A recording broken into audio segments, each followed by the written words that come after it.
BJP ने बनाया ticket बंटवारे का नया फॉर्मूला।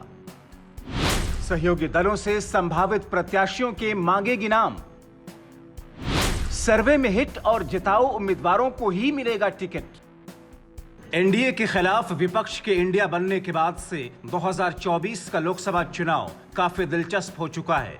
दोनों ही खेमों में अपनी अपनी सियासी जमीन को विस्तार देने की कवायद हर दिन देखने को मिल रही है।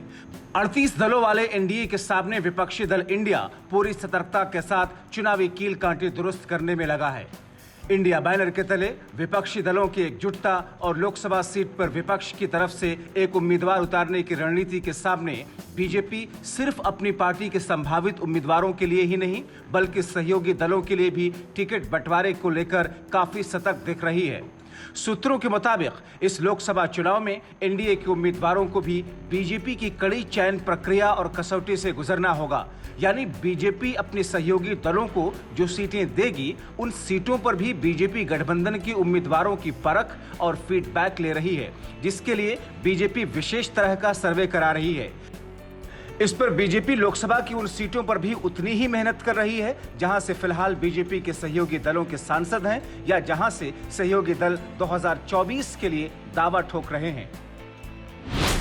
तो फिर क्या है बीजेपी की अपने संभावित उम्मीदवारों और एनडीए के संभावित उम्मीदवारों के लिए रणनीति? आपको बताएं, संभावित उम्मीदवारों की फीडबैक के लिए सर्वे हो रहा है। विशेष सर्वे से संभावित प्रत्याशियों की परख होगी। अच्छी छवि और जिताऊ उम्मीदवारों पर फोकस है। सहयोगी दलों के उम्मीदवारों की भी बीजेपी कर रही है परख। हालांकि देखा जाए तो अभी तक बीजेपी अपनी पार्टी के संभावित प्रत्याशियों की जांच परख करती थी, सर्वे के जरिए उनकी राजनीतिक हैसियत समझकर टिकट देती थी। मगर ये पहली बार होगा जब बीजेपी सहयोगी दलों के संभावित उम्मीदवारों को अपनी कसौटी पर परखने जा रही है। हालांकि एनडीए के इतिहास को देखें तो 25 साल पहले जब एनडीए गठबंधन बना तब से बीजेपी ने उम्मीदवारों के चयन के मामले में अपने साथियों को पूरी तरह छूट दे रखी थी। अटल बिहारी वाजपेयी के कार्यकाल से लेकर नरेंद्र मोदी के 2014 और 2019 के दौर में एनडीए के घटक दल सीट बंटवारे को लेकर बीजेपी के साथ मंथन करते थे और सीट मिल जाने के बाद अपनी मर्जी से अपने उम्मीदवारों को टिकट देते थे। ऐसे में कई बार नतीजा ये हुआ कि सहयोगी दलों द्वारा या तो उन सीटों पर उम्मीदवारों के चयन में परिवारवाद चला या पैसे समेत अन्य फैक्टर हावी होने के आरोप लगे।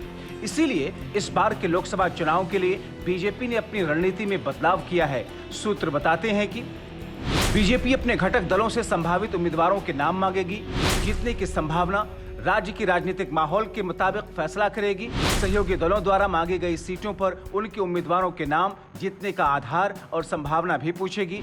सभी 543 सीटों पर बीजेपी का सर्वे और फीडबैक का काम लगातार जारी है।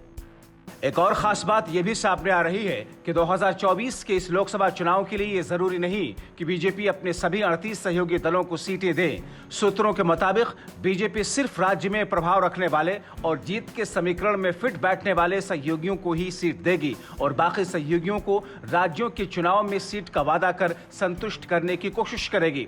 बहरहाल फिलहाल सूत्रों से मिल रही जानकारी अगर वाकई पूरे तौर पर सच होती है तो इसका यही मतलब होगा कि 2024 के लोकसभा के इस चुनाव को बीजेपी एक चुनौती के तौर पर देख रही है। Bureau report, TV7 Bharat.